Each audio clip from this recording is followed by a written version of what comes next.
నీ జీవితంలో కూడా చీకటి కమ్మినట్టుందా?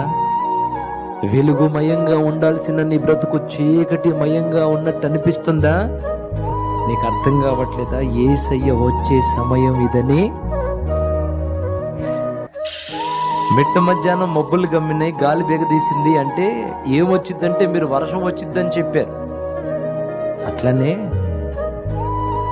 భయంకరమైన నిందలు, సూటిపోటి మాటలు, రకరకాలుగా నిన్ను నాశనం చేయాలని ప్లాన్లు పన్నాగాలు పన్నుతున్నారు.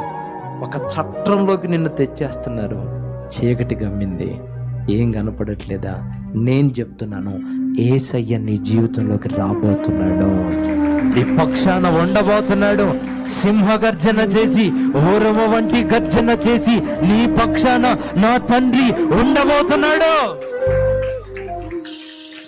ఆయన యుద్ధ